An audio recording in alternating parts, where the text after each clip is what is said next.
स्वामी प्रसाद मौर्य अपनी बात पर अड़िग। जब विरोधियों ने ललकारा, प्रत्यक्ष को प्रमाण देने को कहा, स्वामी ने विरोधियों के चैलेंज को स्वीकारा। बीजेपी को दे दिया करारा जवाब।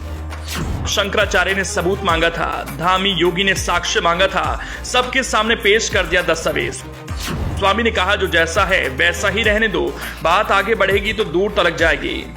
और राजनीति को चमकाने के लिए बीच बीच में ऐसे बयान देते रहते हैं जिससे हम हिंदुओं की, सनातन धर्मियों की भावनाओं पर बार बार ठेस लगती है। स्वामी प्रसाद मौर्य जी से ये कहना चाहते हैं कि आपके पास जो भी इस बारे में प्रमाण हैं वो प्रमाण सामने रखिए ताकि प्रमाण पर विचार हो जाए। लेकिन ये जो दस्तावेज स्वामी जी आप दिखा रहे हैं, इससे तो ये विवाद बढ़ेगा ना, घटेगा नहीं। तो हमने लोगों के मांगने पर दिया है ना। शंकराचार्य जी ने मांगा है, माननीय मुख्यमंत्री जी ने मांगा है, तो मैं साक्ष्य दे रहा हूँ, अन्यथा साक्ष्य देने की जरूरत नहीं थी। स्वामी प्रसाद मौर्य ने जो कहा था लगता है उस पर वो कायम है। स्वामी ने कुछ दिन पहले कहा बद्रीनाथ मंदिर कभी बौद्ध मठ हुआ करता था जिसका विरोध बीजेपी से लेकर धर्म गुरुओं ने किया। स्वामी प्रसाद मौर्य से सबूत मांगा तो स्वामी ने भी चैलेंज को स्वीकार किया, सबूत को पेश कर दिया, दस्तावेजों के साथ प्रेस कॉन्फ्रेंस की, गिनवाने लगे कौन सा मंदिर कब क्या था। एडविन टी एटकिंसन, जिनकी पुस्तक है the Himalaya gazetteer volume 2 part 1, Edwin T Atkinson, Cosmo publication, New Delhi, 1981, page 463। यानी इस पुस्तक में उन्होंने विस्तार से लिखा है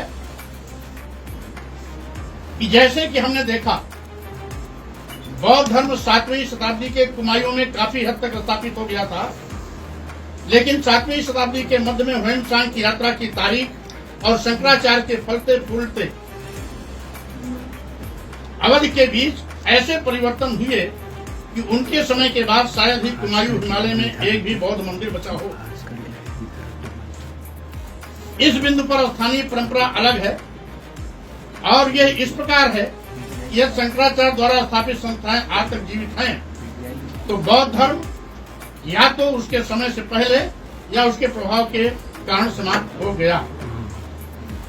यह इनका विस्तार से अगर पुस्तक पढ़ेंगे तो इन्होंने विस्तार से बद्रीनाथ धाम और केदारनाथ धाम के विषय में लिखा है कि किस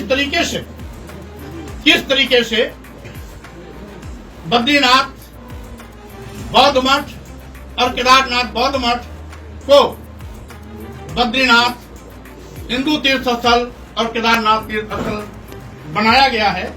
doctor Taylor, doctor Bernal Wilson और हर्सन द्वारा किए गए चीनी यात्री ह्वेनसांग के यात्रा का विवरण का अध्ययन पर हवाला देते हुए अपने विख्यात गजेटियर ऑफ हिमालयन डिस्ट्रिक्ट के ग्रंथ 2 के भाग 2 Buddhism in Kumaon in the 17th century में भी लिखा है, पेज 463 और पेज 465, यानी 463 से लेकर 465 के बीच में बद्रीनाथ और केदारनाथ के बीच में लिखा है कि बद्रीनाथ और केदारनाथ के प्राचीन बौद्ध स्वरूप और शंकराचार्य द्वारा उनके परिवर्तन का विस्तृत वर्णन इन पेजों पर उल्लिखित किया गया है। और इसी 463 और 65 के बीच में उन्होंने ये भी लिखा है कि इसी हिमालयी तीर्थ स्थल से बौद्ध धर्म तिब्बत भी गया है।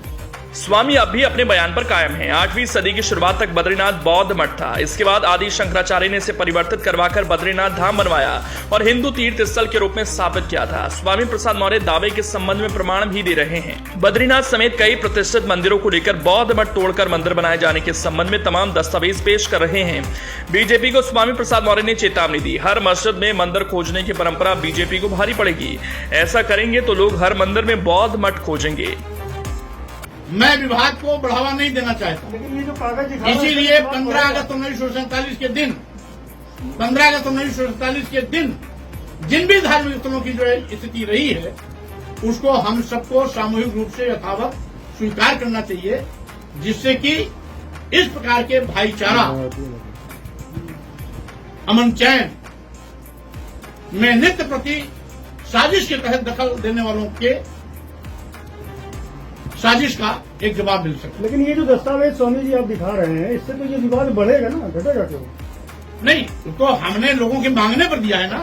शंकराचार्य जी ने मांगा है, माननीय मुख्यमंत्री जी ने मांगा है, तो मैं साक्ष्य दे रहा हूं, अन्यथा साक्ष्य देने की जरूरत नहीं थी। लेकिन मेरी मंशा मुस्लिम और बौद्धों को खुश करने का नहीं है, बल्कि इस देश की जो तहजीब है वसुधैव कुटुंबकम का, भाईचारे का, हिंदू मुस्लिम सिख ईसाई समय आपस में भाई भाई का, वो बना रहे। इसीलिए मैं सभी प्रकार के विवादों पर विराम लगाने का पुरजर हूं। आपने रामचरितमानस की पंक्तियों को कहा, उसके बाद आज बौद्ध धर्म को लेकर कह रहे, लगातार कुछ न कुछ कंट्रोवर्सी आपके कहने के बाद आज मैं जिस टॉपिक पर बोल रहा हूं उससे इतर ले जाने की कोशिश न करें। स्वामी कह रहे हैं हर मस्जिद में मंदिर खोजने वालों के पास कोई ऐतिहासिक साक्ष्य नहीं मिलेंगे, लेकिन मंदिर में बौद्ध मठ ढूंढने वालों के पास हजारों साक्ष्य मिल जाएंगे। इसलिए स्वामी ने सीधी बात कह दी। 1947 में जो नियम बनाए गए थे, जो जैसा रखा गया वैसा ही रहने दिया जाए ताकि विवाद न पनपे। बहरहाल अब जबकि सपा के राष्ट्रीय महासचिव की ओर से अपनी कही बात के पक्ष में साक्ष्य पेश किए गए, तो सवाल यह है कि विवाद थमेगा या और ज्यादा बढ़ेगा।